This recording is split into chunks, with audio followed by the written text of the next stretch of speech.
Hey, Ryan Reynolds here. Wishing you a very happy half-off holiday because right now Mint Mobile is offering you the gift of 50% off unlimited. To be clear, that's half price, not half the service. Like, Mint is still premium unlimited wireless for a great price. So that means a half day. Yeah? Give it a try at mintmobile.com/switch. Upfront payment of $45 for 3-month plan, equivalent to $15 per month required. New customer offer for first 3 months only. Speed slow after 35 gigabytes if network's busy. Taxes and fees extra. See mintmobile.com. Say what you want about AI, but it's here. And it's helping businesses get more done in a day. Wix's website builder is infused with AI so you can stay ahead. Create a beautiful, functional website just by describing your idea. Track how your site appears in AI search results. Create custom images on demand, or launch an entire campaign in a matter of minutes. Wix gives you AI wherever you need it. Try it now for free at Wix.com.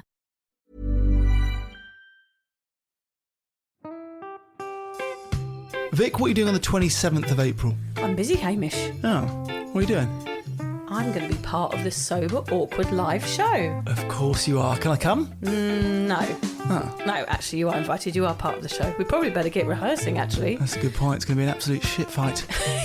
It's actually sold out. What? Yeah, so exciting. But the good news is that you can now go onto our Cuppa community and buy tickets to the live stream. They're just $10. See you there.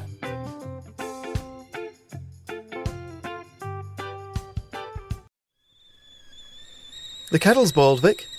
Great. Perfect timing. Just a dash of milk for me, please, mate. Here you go. Shall we get started then?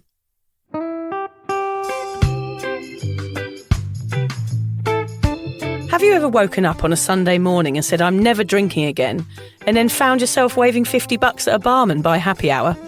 Are you wondering why everyone else can stop at 1 while you head to a dodgy after-party with a weird bloke called Disco Dave?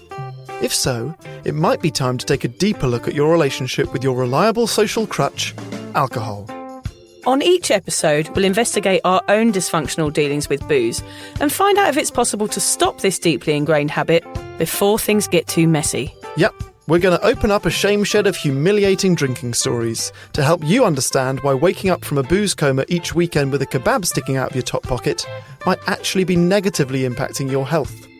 Hamish and I are here to delve into what it's like being sober, an unwanted warts and all look into why giving up those cheeky pints or putting down those mummy wines will make you feel happier, help your anxiety and mental health, and turn you into the most sparkly, authentic version of you. Won't that mean I become boring though, Vic? Well, Hamish, we'll just have to wait and see. I'm Victoria Vanstone. I'm Hamish Adams-Cairns. And this is Sober Awkward.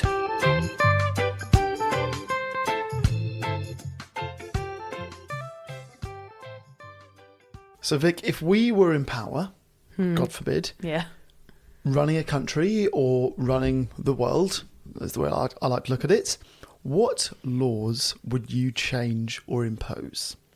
Gosh, that's a good question, Hamish. Yeah. There's probably many things. Free childcare, free sanitary products for the ladies. We know a place. We yeah. Do you know a WeWork space that does offer that little perk? Yeah. Everyone gets paid an extra month at Christmas. I know they do that in Norway. Really? Apparently. You get paid a 13th You get paid the 13th month. I think it's Norway. It's one of those Scandinavian countries where you get paid. All of the Scandinavian countries that just do all the good stuff. They're really forward-thinking over there, aren't they? Bum hoses. That would be another thing. Explain. Oh, in Thailand, you don't use toilet roll and you clean your bum with a hose. Oh. I love a good bum hose, Hamish. So we're not talking about like the Japanese loose seat thing? No, it's just a hose that's attached to the wall and you spray it on your bottom. Wow. Okay, so bum hoses globally. Yeah, bum hoses. Save the planet from loo roll. Yep, that is the main thing I would change if I was the world leader. No animals kept in captivity, of course. Sure. Except emus. Oh, and mosquitoes. I wanted to ask mosquitoes, that. yeah. Emus are out to get everybody, I reckon. Are they? Yeah, killer. You hate emus? They just make me shit myself. Okay. I'm scared of them. They've got funny eyes. They look pretty, but they're not. But the eyes. Yeah, the eyes. eyes deceive them. The eyes. They've got long eyelashes, which think, oh, doesn't she look nice? And then... Have you been attacked by an emu, a female emu? No, not yet. Okay. Yeah, but I expect it will happen. Hatred. Yeah, they've just got a funny look about them. Free government-supplied cleaners and chefs for anyone with more than 3 children. Oh, yes. Yes, you remember that one? Yeah. enforced afternoon nana naps for anyone over 40. Policed. Yeah, police. Yeah. Okay. With preferably a hot policeman. Yeah. Plus obligatory Maldives trip once a year with an ugly au pair.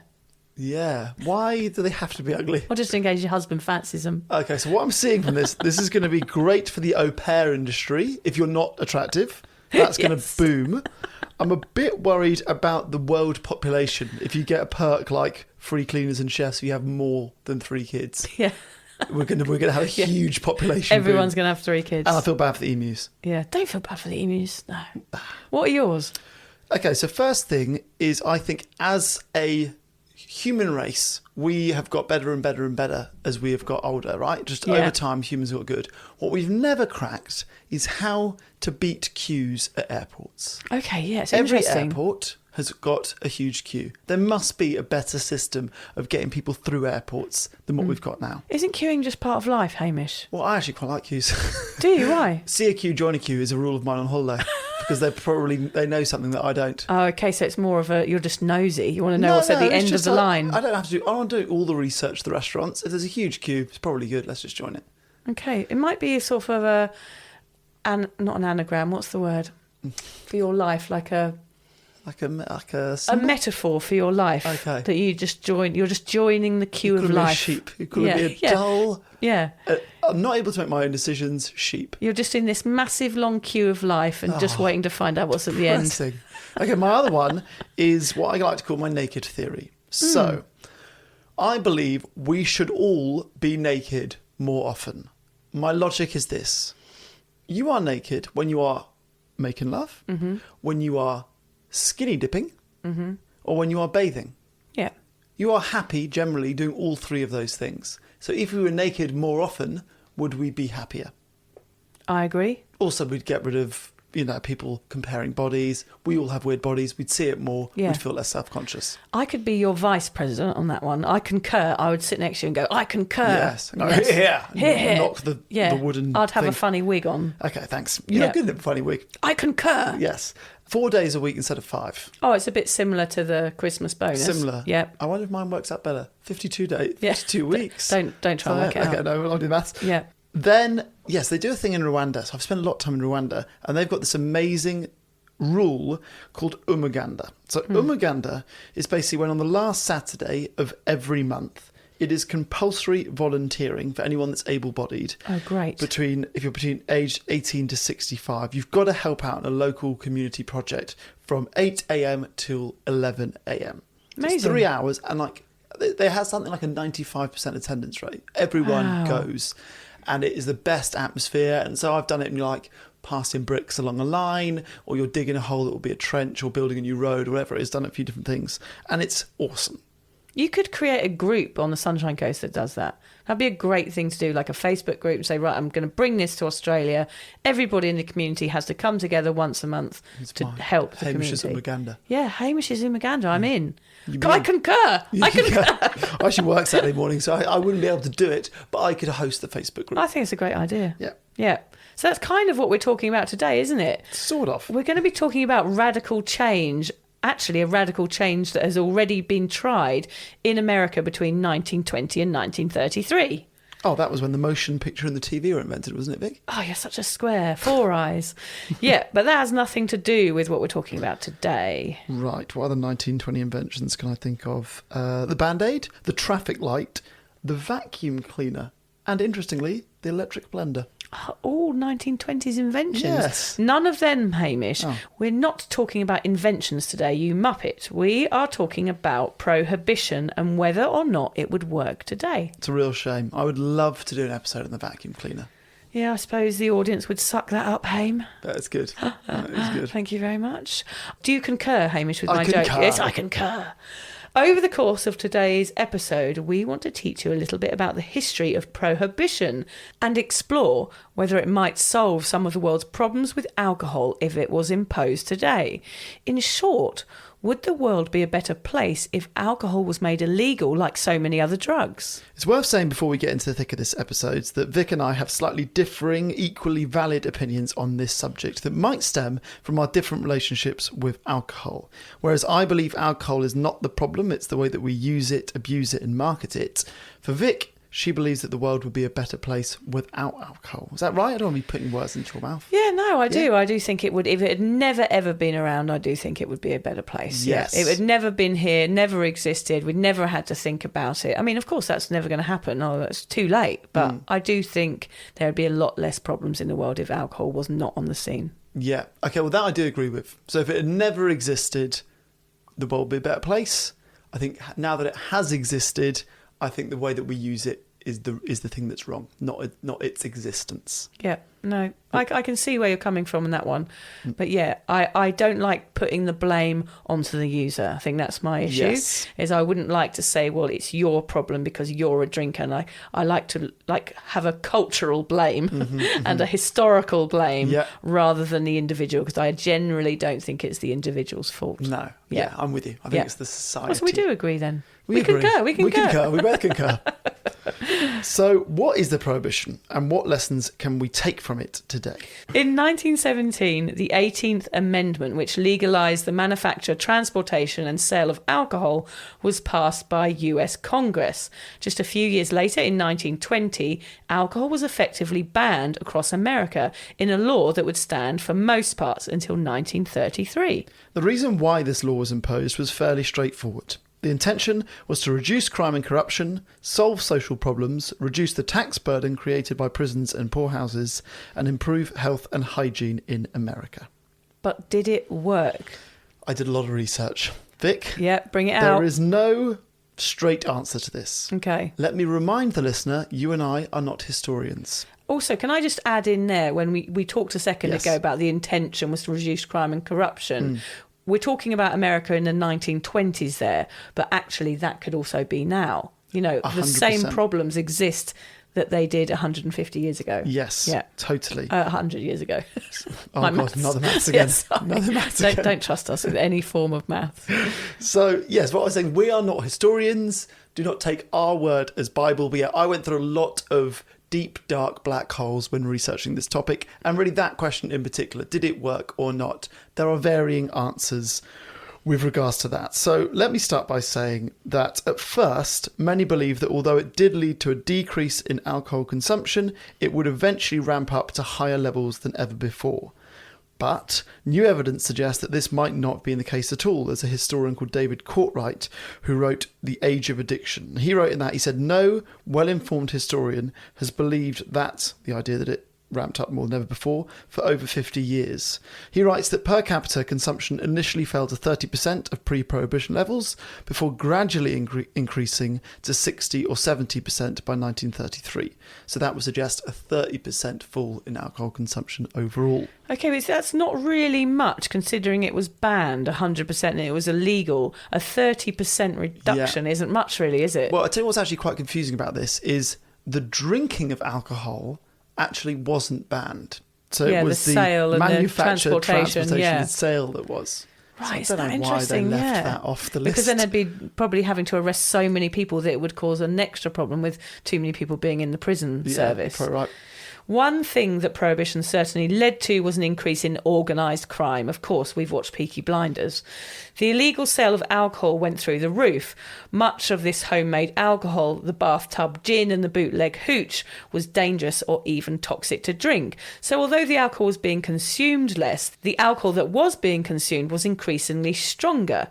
Easier to smuggle a bottle of spirits than a case of beer, of course, but also it was more dangerous. We've got first-hand experience of this. It's a lot easier to smuggle an Evian bottle of vodka into a pub or a club than a case of beer, isn't it? Yes, so true. You done that? Yes, many times. Both done Yeah, that. Fanta bottles we used to use. And Fanta with vodka and what's that horrible energy drink?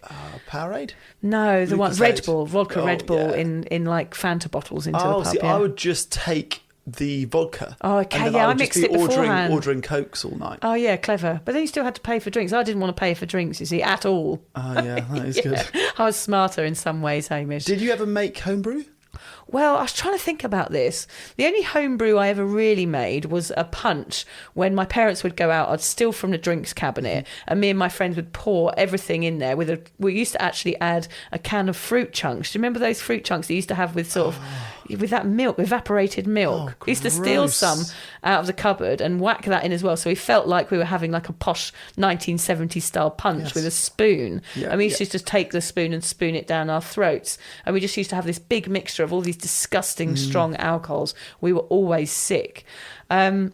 I did used to leave jelly babies in bottles of vodka when I lived in Brighton. It was kind of the things to do with Absolute vodka. I don't even remember. You used to stick all sorts of things in there, like mint chocolate, and let them brew, and then you'd drink that afterwards. Talking about or doing eat the jelly babies. With food, I can remember doing the one where you had a watermelon. And you cut a hole in it and put the bottle of vodka in upside down. Yes, you pour it into the watermelon. 24 hours later, it would be infused with you'll have alcoholic watermelon. I suppose it's the same with jelly shots. It is a sort of homebrew because you're mixing alcohol with other things, basically to make it more palatable. So you can get more down your neck. That's basically what we were doing with like adding those sweet drinks as well. So we would have been the people making the booze. Yeah, we would have had it. We would have been like our own sort of booze lab instead of a meth lab. The sale of jelly babies would have gone up through the roof during Prohibition if we'd been around then. I think my own moonshine was really only happening in my stomach, Hamish, when I thought about this. Nice. I was probably creating like a cauldron of toxic chemicals back then in the 90s, because there was kind of like a mixture of drugs, kebabs, beers, Red Bull. It was kind of all brewing in my built-in vat. Oh, God. Yeah, so that was sort of my own brewing system that I had going on in my stomach. No one's buying it, no. No, but it made me very drunk and it was very toxic. Yeah. That's why I gave up. Yes, a stomach brewing lab. That's a horrible thought. Yeah, sorry, it was horrible I came up with that, but I couldn't think of any other way that I'd brewed alcohol myself. That's all right. I'd be a friend of mine and I tried to make it at school, and inevitably most of it exploded. That really happened. So what did you use? It was in his house in Ireland, we had bottle. I can't remember. He did most of it. So you actually tried to do distill something? Yeah, like a homebrew beer. Wow. Because, when you're like that age, that's really exciting. And it comes out like 20% beer and it explodes because you get it all wrong. Like, I want to make kombucha now, but I'm scared it will explode. Yeah. Because I'm too scarred from that experience. Yeah. And I've also eaten a lot of off fruit that I reckon would be alcoholic. Okay, yes, that's kind of a similar thing. Yeah, that's what those monkeys did, isn't it? In that episode we did before, eating the fermented fruit. Yeah. That's it. Yeah. Whilst the increase of organised crime is undisputable, the decrease in alcohol consumption had a positive effect in lowering alcohol-induced violence like domestic abuse. So it might be that it did actually lead to an overall decrease in crime. That was my thought. So I think organised crime's gone up, but your everyday people who are drinking less, their violence has probably gone down. Yeah, so think of it as a balance. Try and think whether or not it's overall gone up or down. Yeah. You could argue that by the fact that Prohibition came to an end in most states in 1933, it was a failure. But I think it was actually an unrealistic idea to impose a nationwide prohibition that would last the whole rest of time. Alcohol was already too ingrained in our culture. That's the issue, isn't it? It's the fact that it was already so ingrained. It's almost too late, isn't it? Yeah. It's a shame, though. At least they tried. Rather than improve the economy and relieve the tax burden created by prisons and poorhouses, the opposite occurred. The closing of the alcohol industry eliminated thousands of jobs. The entertainment industries began to fail and restaurants struggled to keep afloat without the alcohol sales. Perhaps most importantly, and very much still relevant when considering a prohibition today, one of the most profound effects of the prohibition was on government tax revenues. Before Prohibition, many states relied heavily on taxes and liquor sales to fund their budgets. In New York alone, almost 75% of the state's revenue was derived from liquor taxes. With Prohibition, in effect, that revenue was immediately lost. At the national level, Prohibition cost the federal government a total of $11 billion in lost tax revenue. That's 100 years ago. I was going to say, that is bonkers, that amount, 100 years ago. And it cost them $300 million to enforce. That is just crazy. I don't think that's right. I don't think they went in the billions back in those days, 100 years ago. I reckon they've updated that to what the equivalent would be now. Okay. I don't think they had billions back then. They had like a few... Tuppence halfpenny. Tuppence halfpenny, yeah. Loads of money. A lot of money. It cost loads. A lot of money, didn't it? We don't want people coming at us with stats and Yeah, facts. don't email us, please. It cost loads. Yeah, it Can't cost argue with that. a lot of money that they didn't have. I should reference the article that I read that from. Yes, email them. Let's email them. Oh, Let's email email you the other people. bibliography. Yeah, we've just done this podcast and we're using your stats. Yes. And we don't think they're right. There was, of course, the economic crash that happened in 1929, right in the middle of all this. To simplify an extremely complex historical event, as we like to do on Sober Awkward, at the end of the day, Prohibition did not work in the long term, as America, along with almost every other country on earth, still has a huge problem with alcohol. In the US alone, there are 88,000 deaths linked to alcohol each year. More than drug overdose deaths, car crash deaths, or deaths from gun violence. Before we get too down about it, one of the unexpected bonuses to come out of the Prohibition was the creation of Alcoholics Anonymous, which began in June of 1935. Although it might be impossible to ban alcohol across a country, it is possible to help those that have a problem with it. This is a mindset that we very much still push today through our podcast. Yes. So, Hame, enough of the history lesson for one podcast.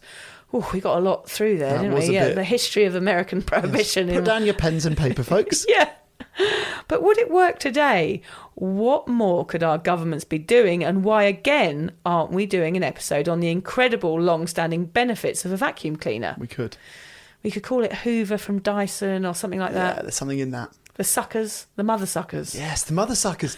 We should do a whole podcast series on the vacuum cleaner called the mother suckers. We are the mother suckers. Everyone's tuning out right now. Okay, sorry. Unsubscribe. Yeah, these weirdos. I'm curious to know, what do you think the world would look like today if alcohol was illegal or if it never existed at all? Well, I think they're very different questions, aren't they? If it hadn't ever existed, I think it would be a beautiful utopia where everyone wakes up smiling and everything's wonderful. But would there be an alternative? If alcohol wasn't the thing, would there be something else? Would we all be really into I don't know whether it's sort of nature's way to push us towards something to make us feel better. That is a good question. But I'm kind of saying here, if no drugs existed, if it was like a utopian world where we were just happily, authentically ourselves. Yep. Wouldn't that be lovely, whether we didn't feel the need to feel more better, if you know what I mean? Is it the fact that life is hard that we as a humanity feel the need to get off our heads on something, like some kind of escapism? Perhaps.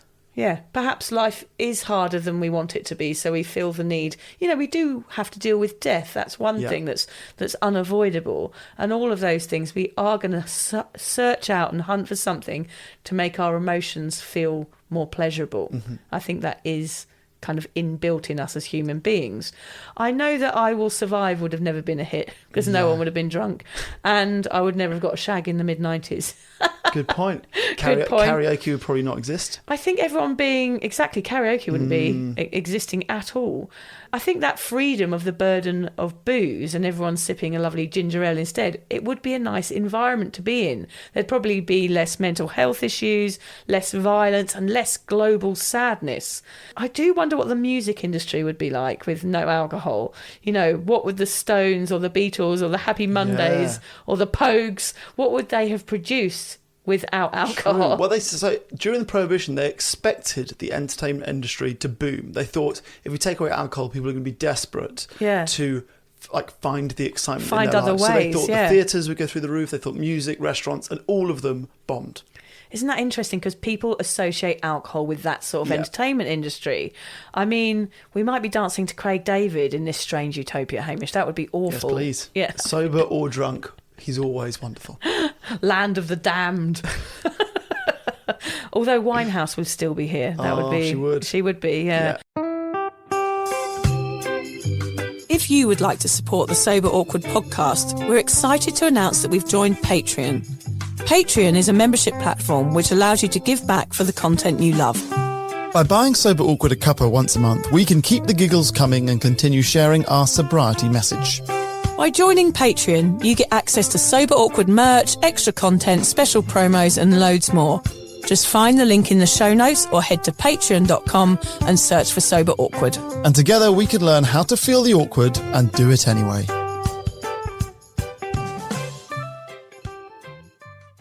if it existed and then was banned, I'm not sure that the world would cope. It's so radical to enforce a rule on such a popular drug.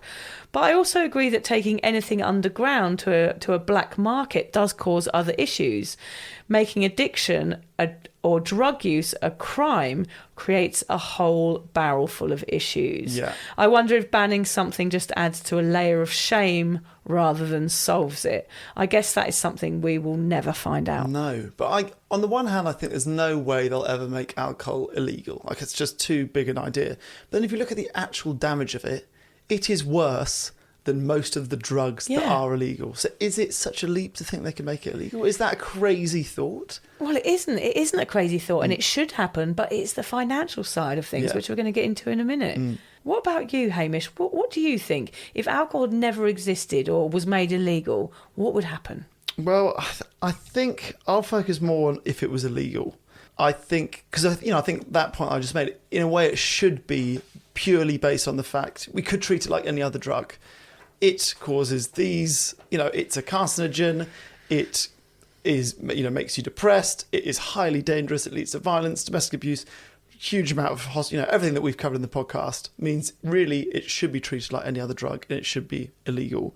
And I think if it was, obviously in your 20s, we would still have found a way to do it like you do any drug. Yeah. But I think probably by the time you reach 30 and 40, you would stop doing it like you generally, I guess, people stop doing drugs when you get older and older. You don't break so many rules the older you get, I guess. Yeah. Yeah, you fit more away with your responsibilities. So I think perhaps it wouldn't have changed our lives too much in our 20s, but as we got older, more people would be sober. Yeah. I think that's what the world would look like if it was legal today. If it hadn't existed at all, I do think we would have found something else. I do think the world is too hard. People would have just done anything else to escape, like found that if you eat 1,000 raspberries, you get a bit of a buzz. Yeah. And we would just all be eating raspberries. There'll be something. There'll be some other thing. They're too expensive, Hamish, raspberries. They're $5.99 a punnet at the moment. They are. Yeah. Yeah. Okay. It's an expensive habit. We would move to countries where they grew gooseberries. Or turnips. That was the last episode. That was the turnip episode. That would be the dumbest thing I googled today. How many turnips do you have to eat to have a bit of a buzz? I wonder what... Wait a second. I'm going to Google that. Wait a second. Oh, yes. A live show Google. A live show Google. Here we go.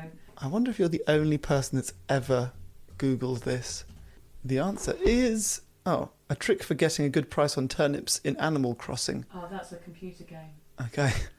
Turnip guide. Okay, there is no answer. Vic is the first person to ever Google that. If you know the answer, get in touch. Or if you've ever eaten 1,000 turnips and felt a buzz, also let us know. Vic and Hamish at soberawkward.com. Yeah. It's unlikely the world would experience prohibition again. The protests would be too intense. But could our governments be doing more? I think they could, don't they? I do think they do, don't they? That is where we are leading towards. There's evidence that setting a higher alcohol tax, imposing a minimum price on alcohol, limiting the number of alcohol outlets in a given area, and revoking repeat alcohol offenders' right to drink, amongst other regulations, would help reduce drinking and its risks. Just think about it. A beer costs a couple of dollars in a shop. A bottle of vodka maybe about $40. Anyone can get drunk for about $10. That is insane. It is insane, isn't it? And I remember the cheap alcohol that I used to buy as a kid was the one we went for. It was like the White Lightning and the cheap beers. I can't remember what they were called now, like the Foster's. There was the Foster's one. There's a load of like own brand ones. Yeah. Tesco's own brand. There was a lot of really strong ones. There was one in a black can. I can't remember. K-cider. That's the one I've talked about. K-cider was the one you had. Yeah. Special Brew, that was it. Oh, yeah. Special Brew was the classic. They were really, really strong, weren't they? One can would get you pissed. So sometimes they make those cheaper alcohols stronger. I guess they're doing that to get you addicted, are they? Mm-hmm. It's a sick world, Hamish. Yeah. Crucially, the evidence suggests these policies would affect not just casual or moderate drinkers, but also heavy drinkers too. Experts say this could be achieved without the risks and downsides prohibition presented. But lawmakers and the public have not been amenable to these kinds of policies. The last time Congress took up the alcohol tax in 2017, lawmakers cut it, with the support, of course, from the alcohol lobby. The tax on alcohol, this is insane, hasn't increased since 1991. lagging behind inflation every single year since. Why is that, though? Cash. It's crazy, isn't it? Yeah.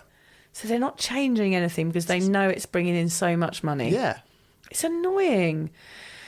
Can we take a second here to look at the smoking industry? Because we probably would have said this, Hamish, wouldn't we, 25 years ago, to say that smoking would be banned or that we wouldn't be able to smoke inside or all of these other things. We could never have imagined it, but that is in force now. We want to look at it because they have made some changes during our lifetime which have had incredible results. Changes which the alcohol industry should take heed of. Were you a smoker, Vic? I was a heavy smoker. I wasn't a 20-a-dayer, but when I went out for an evening, I'd definitely smoke 20. And on and off, I think I probably generally smoked 10 cigarettes a day for maybe 15 years. Okay. And did it start when you started drinking? Yes, I started. Yeah, sort of hand in hand. It was the same rebellious time, 12, 13, 14 years old. I was just out there to do anything I could that was rebellious, and smoking was one of those things. I did it as often as I could. I introduced it to other people, and it made me feel like I was kind of cool. That was why I did it. And you lived in France where cigarettes are pretty cheap and everyone smoked, and then Thailand when cigarettes are crazy cheap. Actually, I'd given up smoking before I moved to France, but I started again when I was there because everybody on the markets, I worked on the markets there, everybody smoked and drank, so I started smoking again. Why did you give up the first time? Just because I never liked it. It always made me feel sick, especially if I was drinking. I wonder whether my vomiting when I was a drinker was more to do with the smoking than the drinking. It always made me go green. And then the hangovers, remember, I used to try and get well so that I could have a cigarette. That was kind of my marker of the day that I was well enough to smoke. It's horrible, isn't it? Yeah. And now I look back, and even I've become one of those people that smell cigarettes now. I'm just like, I can't believe I used to do that. I'm so glad I don't smoke anymore. But we live in a world today, it feels, maybe it's just where we live on the Sunshine Coast or our circle of friends, where you don't smell cigarettes that often. Not often. I know very few people that still smoke. It was funny when we went to Thailand. It was one thing the kids noticed. Everybody smokes. Yeah. Everybody on holiday. There's loads of travellers there, loads of tourists, and everybody was smoking. And they've legalised weed there as well, so everyone was smoking weed. So I found myself explaining to the children what these people were doing and why, because they were just so not used to it living where we're from. It's kind of a more active lifestyle here, isn't it? This little bubble that we live in, and everyone's kind of like jogging along the seafront each morning. There's not a lot of people sitting around cafes like they do in France having a gouloirs, for example. Yeah, so it's a very different culture, but I think it has changed so much in our lifetimes that, we were all smokers, but now kids, I'm not sure they want to do the same thing. But of course, now it's changing to vaping, which is the new trendy thing, which all the kids are doing here. Yeah, we'll get into that in a second. I was never really a smoker. I smoked a little bit when I was like 15, 16 at school, was a rebellious thing. My parents then made quite a good deal. They said, we'll pay you this amount of money on your 22nd birthday if you don't smoke. Perfect. And they'd set up me when I was maybe 15. 50p? Yeah, 50p. So, and I worked in a cigarette and cigar shop in my gap year, so I was around it quite a lot. Neither of my parents smoked, my brother did, and that bet was enough to stop me doing it. And although I had an occasional cigarette or occasional cigar when I was working there, so actually when it got to my 22nd birthday, I said, I don't want you to pay me. Like I've had one or two in the last 10 years or 5 years. Yeah. But it was enough of an incentive for me to basically not do it. I think that's good. I'll do that for my kids. So you get $1,000 or something. Yeah. Put $1 away a week. $1,000 by the time they're 22, And when you're and the younger you tell them, the more it sounds like $1 billion. Yeah, of course. Yeah, that is actually a good idea. So it was bribe them. It was quite good. Yeah, bribes are not always bad, are they? So that was quite smart of them. Also for me at school, because we had lots of international kids at school who would be coming from the Philippines, for example, and they would bring like tens of thousands of cigarettes from duty free in the Philippines and then sell them for like £3-4 to us lot. Oh, great. So it was like the cheapest time in our life to get cigarettes was at school when people were starting a smoking habit. It's funny. Which is, I think, probably not uncommon for a lot of people. But I can remember, so when I started smoking, a pack of fags in a shop was probably £5. So that was 15, 16 years ago. For 20 for a 20 pack. Today, with the increase in tax, I think they cost triple that. I think a pack of fags in England is probably £15. Yeah, I know it's $40 here. Here $40 or $50, yeah. Which is about £25. So it could be 20 quid in England. Oh, that's crazy. I've not even checked the prices in a long time. I used to buy a packet of 10 B&H for 81p. Yeah. 10 B&H and a box of matches. Okay, how long ago was that? That was in about 1988. Okay, cool. So that is 35 years ago. So it's gone from 80p to probably 20 quid. And that will be the taxes that have gone up for sure. That's bonkers. Whereas the cost of a pint I would say I probably started drinking 15 years ago. Cost of a pint in a pub, I reckon, was £5. And a cost of a pint today, I think, is probably £6. Yeah, so it hasn't changed. Yeah. Because they're still pushing it out, trying to keep it the same price so everybody happily keeps drinking and keeps in this little boozy bubble and no one questions it. Yeah. So in the UK, in our lifetimes, a simple change was made to make smoking inside illegal. As a result, you had to freeze your nipples off standing in the rain, warming yourself on a lighter as the party carried on inside. I always remember now people, when they go out, you always feel like they're sort of excommunicating themselves, don't you? You feel like they're excluded from the party, and you look at people when they're smoking now and go, oh, why are you doing that? You're like, we're all in here having a lovely time and you're outside smoking in the rain. Why are you doing that? It wasn't like that at first. No. I would be the one inside alone watching the coats as everyone went outside for fags. Yeah. Yeah, I was the one left out, and now it's the other way around, I think. I remember it was quite beneficial at work when I used to work for SCA Travel in Oxford. I used to go out for cigarette breaks like every 15 minutes. And the people that didn't smoke didn't get breaks. Yeah, I always thought that was so unfair. It was so unfair, wasn't it? It's very strange that they allowed that for so long. In the end, standing outside alone in the rain became too much. Like alcohol, smoking is a major cause of death and disease, and yet these subtle changes have meant youth smoking dropped to an all-time low of 2.3% in 2021, down from nearly 23% in the year 2000.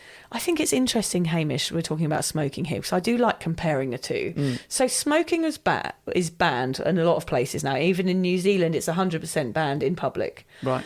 But yet smoking doesn't make you do stupid things. You don't have a mental reaction. You might have your heart rate goes up, which means you want to feed the addiction, and you feel like you're more relaxed because you're feeding the monkey the banana, if you know what I mean. Just the carcinogen is So bad. it's just the carcinogen that's pumping into your body. It's really pointless because you're not really getting a high from it. You're not feeling whacked out, or you want to dance more, or you want to sleep more. There's no huge reaction to it, but that's the one we ban. Smoking doesn't cause domestic violence. It doesn't cause car crashes. It doesn't cause all of these terrible things that alcohol causes, yet that's the one that's banned. Yes. Strange, isn't it? I never thought of it like that. It's very odd. And all of these laws were made with a debatedly more unhealthy vice in vaping, to which many smokers have turned to. Alcohol already has a fully established multi-billion-dollar non-alcoholic market that people could turn to immediately to help them kick the habit. So why doesn't the alcohol industry follow in the footsteps of the tobacco one? Sadly, the answer is probably money. Remember what we said about the loss of tax revenue during the 1920s? Well, in 2021, revenue from alcohol tax in the US amounted to $10.27 billion US. Yeah, and that's not even we talked about on our accident emergency episode, we talked about, the impact that has on the health industry as well. We're not even considering those numbers here, comparing alcohol and smoking. I bet they're similar, aren't they? Yeah. For some reason, the fact that alcohol costs the US approximately 6 times this figure in tangible and intangible costs, which I just mentioned, it's forgotten when it comes to reassessing our laws. Too many of the world's governments are propped up by the money they make on alcohol. The whole system is corrupt and sadly very broken. So what can we do, Vic? It's very easy to feel hopeless in situations like the world's against us. It does feel like that with alcohol sometimes. I do feel hopeless. And sometimes, I know we do this podcast and we're trying to talk about it and trying to get this message out there, but we're up against the big guns with this. There's no way that our message is going to get through to those ears that would do something about it. Yeah. It does feel quite helpless sometimes, which is annoying.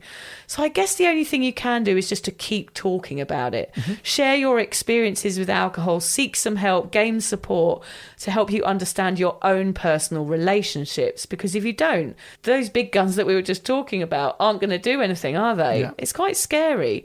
The problem is with alcohol, I guess, that sometimes no one can see your inner struggle. No one could see my anxiety or my sadness with it because it wasn't so extreme. It was a bit of a private battle. And that meant that no one could help me. I had to help myself. And sometimes it takes balls and a few tough conversations to try and talk about these topics. But like I did, and not the government, I had to do it myself, little old me. So like me, if alcohol is costing you too much in your life, be it financially, health-wise, or quality time spent with your family or friends, it might be time to give it up. And giving it up means also that you're not giving money to the government Yeah. in taxes. That's a good reason in itself, actually. True. And it's actually quite empowering to go, you know what, I'm not going to get help from the government. I don't sit back and expect to hand out and help with giving up. Yeah. Like, this is your own thing. You need to take ownership and really give it a good crack yourself and beat a system. Yeah, beat the system. That's us. Yeah, I think that's a really good way to look at it. It gives you just another reason to quit. I think even the fact that you're listening to this podcast means you're probably on the right track. Yeah, definitely. I guess today's been a bit of a history lesson. And for many of us, looking back at the history of our own lives can be enough to get sober. Think of the times you have drunk too much, felt awful, hurt yourself or others. Have you learnt from these lessons?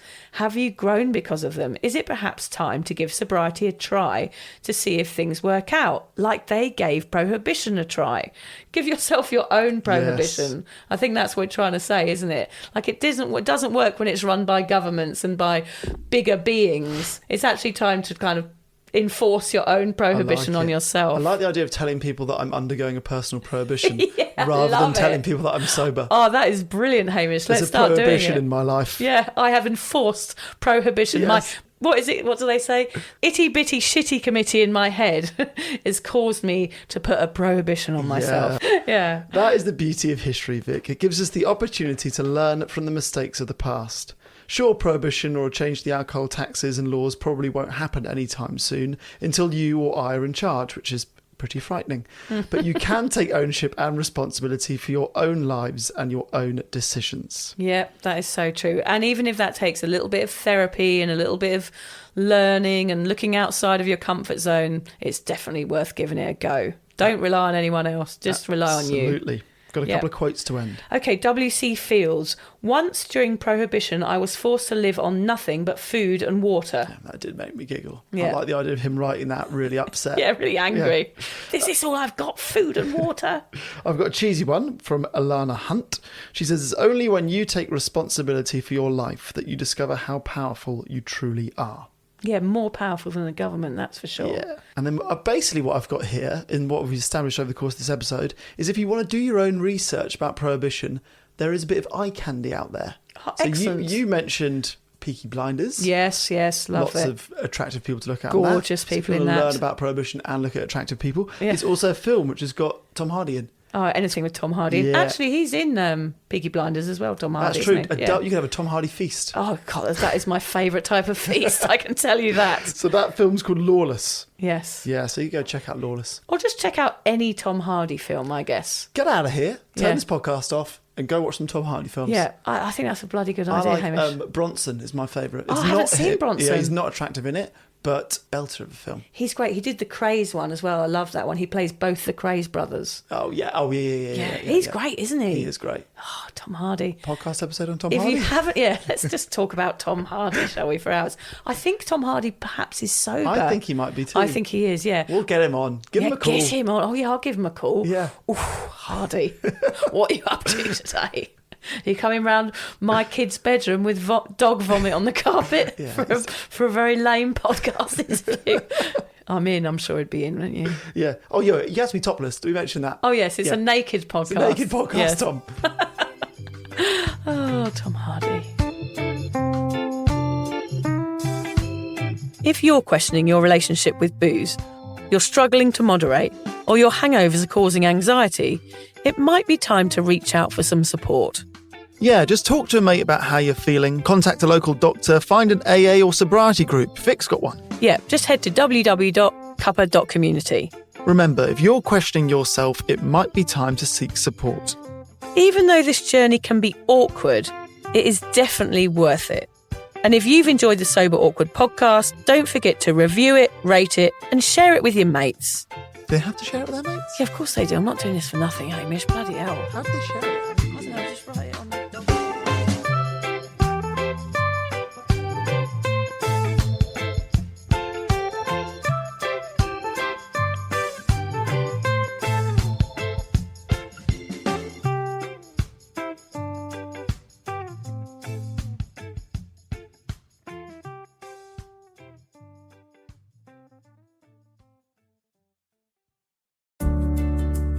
Hi there, I wanted to tell you about a podcast that I think every single one of you will benefit from.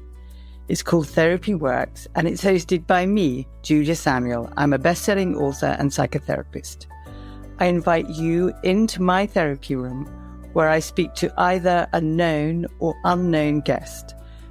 Topics range from the difficulties of divorce, a life-changing illness, to the struggles of motherhood. Search Therapy Works now, wherever you get your podcasts, and subscribe to make sure you never miss an episode.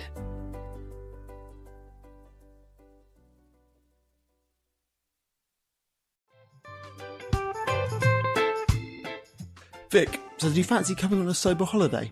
Don't worry, we're not talking about some corporate wellness retreat with cucumber water and enforced eye contact. No, this is a sober awkward retreat. 8 days of sun, sweat, laughter, and absolutely no hangovers. Yep, it's all happening in Thailand next October. Picture this: yoga at sunrise, writing workshops, ice baths, Thai boxing, and lots of awkward sober dancing under the stars. It's a proper holiday with proper weirdos, our kind of people. Yeah. You'll meet legends who've also given the booze a boot and want to have fun without feeling like a social reject. Come solo or grab a mate. Bring your awkward, bring your sun cream. No pressure, no judgment, just a big, warm, sober hug in paradise. All the info is at soberawkward.com/retreats.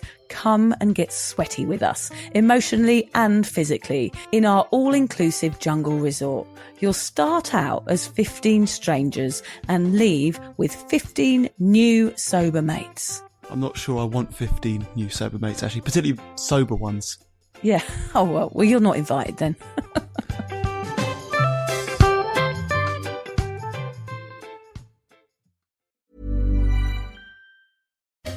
LASIK is a great option, but it's not the only option for those seeking freedom from glasses and contacts. ICL is often the best option for those with high eyeglass prescriptions, who aren't candidate for LASIK, or who prefer an additive and reversible method to improve their vision. Hi, I'm Dr. Schumer from Revision LASIK and Cataract Surgery. Let's talk about ICL and the benefits this procedure can bring to your life. Visit revisioneyes.com. When you've got too many ideas and too little time, that's when you need Wix for your website. Wix helps business owners, like you and me, get more done without burning out. It's packed with AI tools that actually make running your business online easier. Build a full site just by talking with AI. Get an AI agent to manage your sales and marketing, or work like a 10-person team, even if it's just you. Try it for yourself at Wix.com.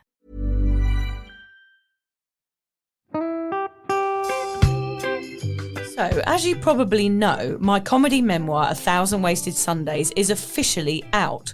All my magnificent fuck-uppery in one awkward hit.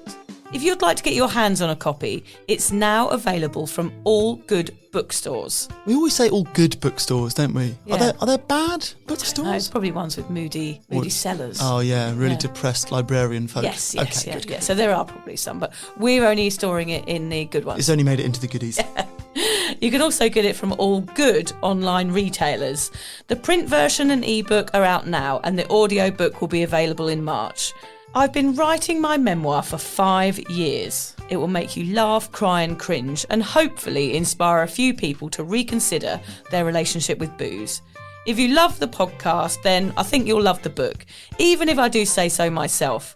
Hamish has read it. What did you think? I feel like I know a little bit too much about you now, to be honest, Vic. Look, I really loved it. It was hilarious and surprisingly moving, but I feel like I've seen you naked in a literary sense. Yeah. Does that make sense? Yeah, that's worrying. Yeah. From an emotional point of view, seriously, it wobbled my teeny weeny wooden heart, Vic. Okay. My teeny little wooden heart. Well, his wooden heart is broken. Anyway, so if you do manage to get your filthy mitts on a copy, please do me a favour and head to goodreads.com and give me a review. Doing that will help me get it out there to those that need a bit of sober support. So there you have it. My story, unwanted warts and all. come and get awkward with me. Not to be too demanding or anything, but seriously, go and buy it now. Go and buy it right now. Yeah, don't just tell your friends, buy it, and then buy your friends one or two. Yeah, don't give them a copy, buy it. Yeah. And you know what? Don't be careful where you store it. If you lose it, you can always buy another 5. Buy another one. Yeah.